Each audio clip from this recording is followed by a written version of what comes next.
In this lesson, we're going to talk about repeat addition. When we're looking at a multiplication problem, people say 3 times 4.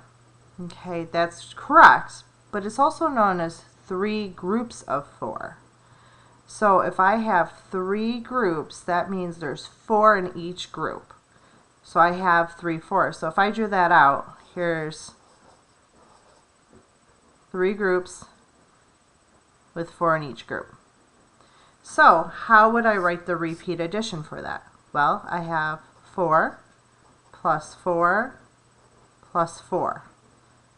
So when I count, I say 4, 8, 12.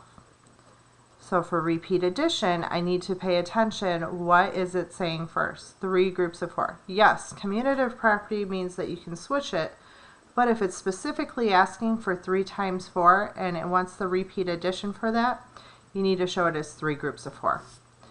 Okay, so in this one, I have 5 groups, so I'm going to draw 5 groups. And I have 2 in each group.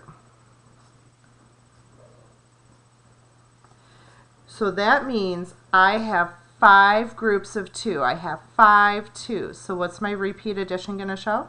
2 plus 2 plus 2 plus 2 plus 2. So 2, 4, 6, 8, 10. That gives me 10. That's when I'm focusing on repeat addition. Now let's look at it as if I'm doing arrays. Okay, now for an array, I'm going to use 3 times 4. So we said this is 3 groups of 4.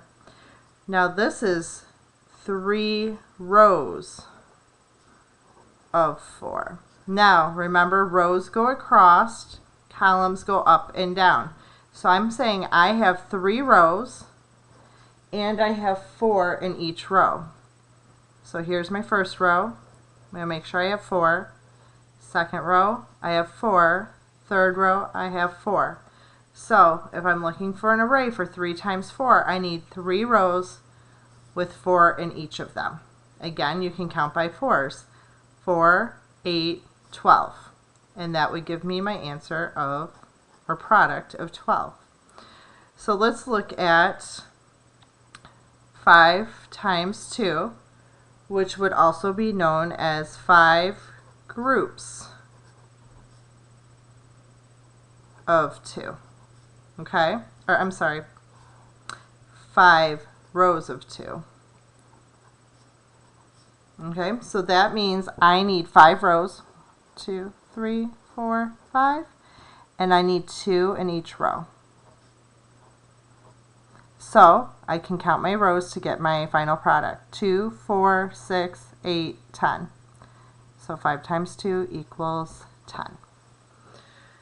There's another way to show these, and you did it with number lines. So let's look at number lines with this.